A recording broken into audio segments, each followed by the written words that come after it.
I've got a wild story to share, a total mindfuck that was my marriage. Grab a drink and get comfy, because this roller coaster is about to take you on one hell of a ride. Let me start from the beginning. Me and Jessica, let's call her that. We go way back. I'm talking sandbox days back in kindergarten. We were two peas in a pod, attached at the hip. That bond only got tighter as we grew up. High school sweethearts and best friends to the core. We did everything together, from shooting hoops at the park to vegging out playing Halo for hours. We shared the same goofy sense of humor, cracking inside jokes that had us cracking up till we couldn't breathe. Our friends couldn't get enough of our comedic duo act. When college came knocking, you best believe we stuck together like white on rice. We road-tripped it to campus, two broke kids with big dreams, cramming ourselves and all our crap into my beat-up Civic. Those were the days. Ramen noodle feasts, chugging natty lights, pulling all-nighters before finals trying to make each other laugh through the misery. We pushed each other to chase our passions relentlessly. Jessica wanted to break into the NYC art scene, while I was grinding to become a hotshot programmer. No matter how tough shit got, we had each other's backs. Our bond was tighter than a Lil Wayne triple entendre. After the grad school grind, we finally made it to the big Frankfurter. New York City, baby. The uphill battle was just beginning, though. Jessica's paychecks from her gallery job were barely covering rent in our shoebox apartment.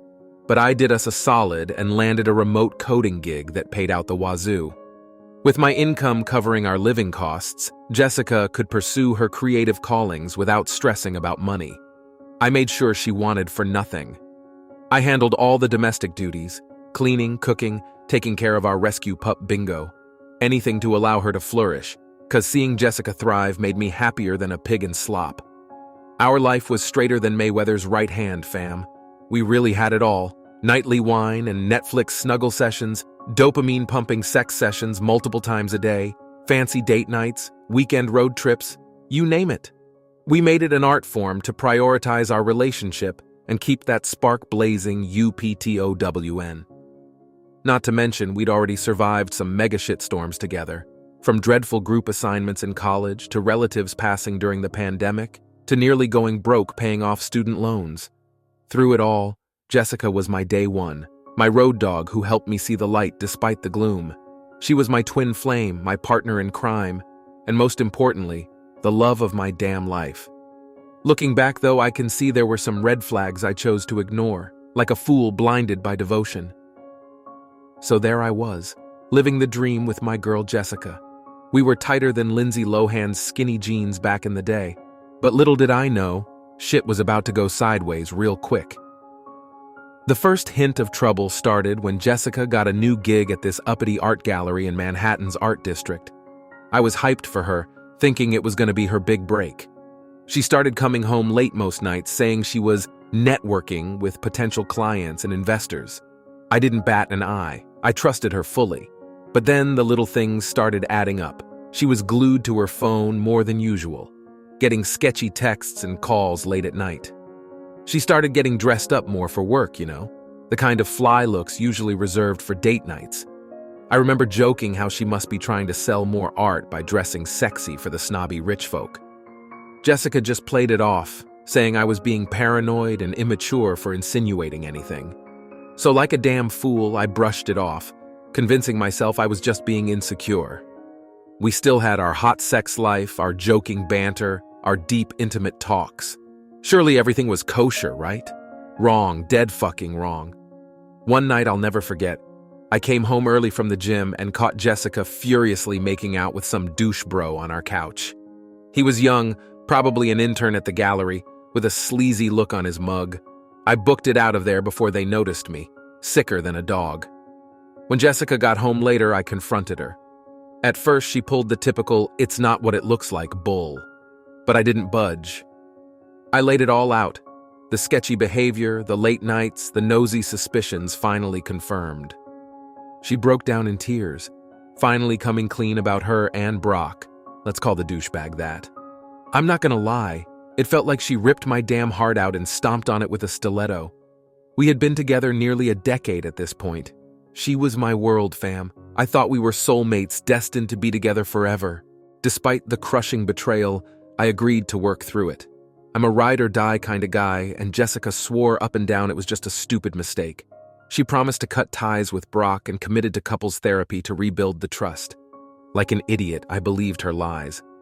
For a while, things seemed to go back to normal.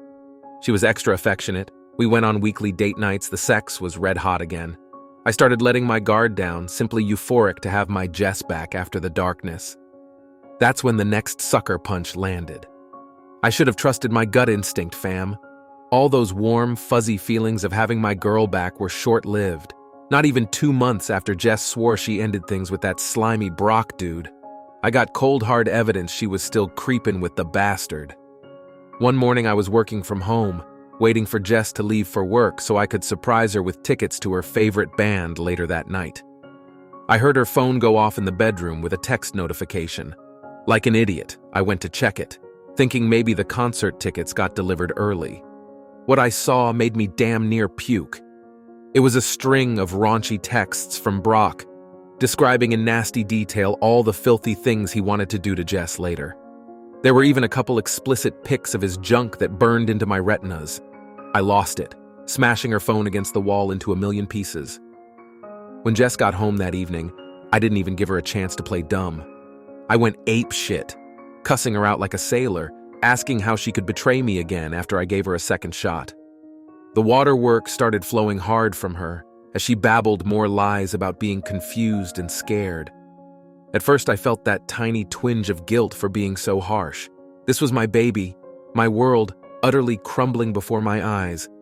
A part of me still wanted to fight for what we had. But then, like flicking a switch, her demeanor morphed into something demonic. She morphed into a completely different person. The sobbing stopped instantly as she locked eyes with me, glaring through my soul with these hollow, soulless eyes. The sweetness was replaced with icy venom as she spit out the most vicious words I've ever heard. "I never really loved you, you pathetic loser. You were just a meal ticket to fund my lifestyle with your tech bro money. Now that I've found a younger, hotter stud, I don't need your broke ass anymore." She went for the jugular, viciously mocking all my dreams, my passions, my spirit. Everything I am as a person. She said she was repulsed by my existence and couldn't even stand the sight of me anymore. She threatened to take Bingo and everything in our apartment to really stick it to me. I just stood there, frozen in disbelief, as this monstrous hurled insult after insult. Tears were pouring down my face as it felt like she was taking a Louisville Slugger to my heart, over and over again without mercy. The woman I loved more than life, suddenly seeming to delight in my anguish. With one finally parting shot, "I can't wait to become a Becky with the good hair that Brock can be proud of." She walked out and slammed the door, leaving me crumpled in a heap on the floor. Bingo just nervously paced around me, seeming to sense my world had shattered into pieces. How could someone seem so caring, so madly in love with you 1 minute, only to play Dr. Jekyll and Mr. Hyde by becoming your own personal demon the next? I was at rock bottom, grasping at threads of reality, wondering if this was all an endless night terror I couldn't wake up from. I spent the next few days as a goddamn zombie, fam. Just laying on the couch, staring aimlessly, trying to make sense of that evil Jess demon that had possessed my once sweet angel. Bingo was my only source of comfort, cuddling up and licking the endless streams of tears from my face. My mind kept replaying her scathing words on a loop. "Pathetic loser. Broke ass. Repulsed by your existence." She really went for the jugular, targeting all my deepest insecurities as a man. I'd be lying if I said it didn't plant those little seeds of doubt in my mind, making me question my self-worth. Just when I thought I couldn't feel any lower, my phone started ringing. Somehow through my daze, I managed to pick it up. It was Jess. But the unhinged, venomous voice was gone, replaced with that soft, almost childlike tone I knew so well.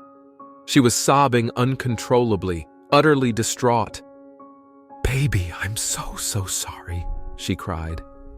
"I don't know what came over me the other night. I was just so scared of losing you that I lashed out. But I could never stop loving you, not for a single second." She pleaded for me to take her back, promised to cut Brock out of her life forever this time.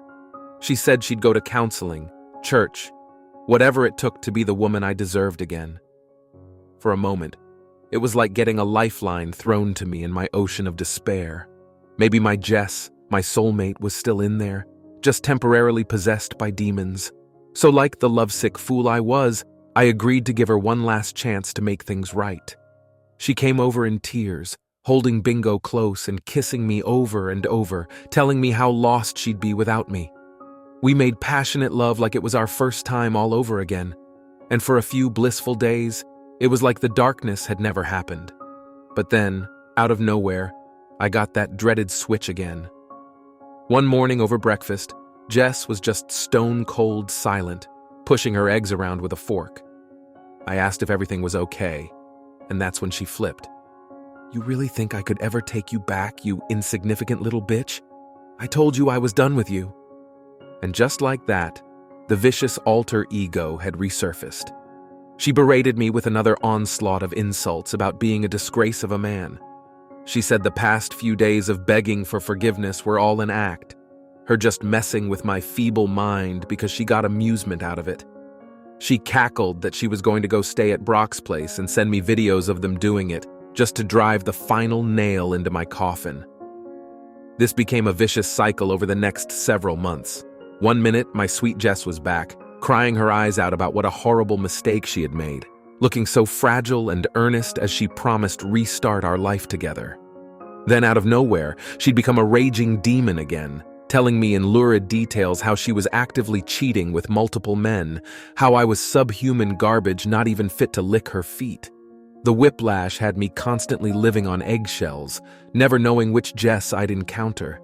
The despicable things she'd say shook me to my core, telling me she was repulsed by my naked body, making fun of my goals and dreams, threatening to put Bingo down just to get under my skin. Her cruelty knew no bounds when her evil persona emerged. I've never experienced mental anguish like it. Having your soulmate seem to despise your existence one minute, only to love bomb you into a false sense of hope the next. It was an endless, exhausting mindfuck that hollowed out my spirit and self-esteem. I knew any sane person would have ran for the hills long ago, but I was still desperately clinging to the shreds of the old Jess I once knew, praying I could resurrect her permanently. Looking back, I'm ashamed at how weak I became, as this vicious cycle dragged on for nearly half a year. After being stuck in that soul-sucking cycle of abuse and false hope for what felt like an eternity, something inside me finally snapped. I'm not gonna front, it took way too damn long, but I finally grew some cojones and decided to rip off the Band-Aid once and for all. It was another one of those roller coaster days that became the sickening norm. Jess had spent the previous night being my loving girlfriend again, making me feel like my universe was whole. We ordered Thai food, binge-watched stupid shows, and fell asleep tangled up with each other, just like the old days. Then bam! The next morning, I get my usual grenade of vitriol lobbed at me, as evil Jess did her 360 flip into a mega bitch again. Apparently, I had this dumb, dopey grin plastered on my face that was so fucking pathetic and punchable. She started rattling off all the things about me that made her want to vomit. But this time, something was different. Maybe it was the lack of sleep or the built-up resentment reaching a tipping point. But her toxic words didn't have the same lacerating effect. I just sat there, emotionally numb as she railed into me. Eventually, she must have sensed I wasn't reacting like the sniveling, sad sack she expected. She got up in my face, literally jabbing her beef jerky nails into my chest as she screamed, "Are you even listening to me, you piece of shit? I'm telling you, I'm going to take everything you own!" That's when I felt it, welling up from the pit of my core, a deep, resounding inner voice roaring, "Enough!" I locked eyes with her and didn't flinch. I could see the surprise washing over her face as I defiantly shook my head and uttered, "Not anymore, Jess. I'm fucking done with this." I stood up, grabbed her purse, threw it at her feet, and said the 6 words that finally snapped me free of her wicked spell. "Get your shit and get out." For a second, Demon Jess looked utterly dumbfounded, like she couldn't process that her favorite human chew toy had suddenly grown some balls. She frantically tried to restart her scare tactics, calling me every foul name in the book.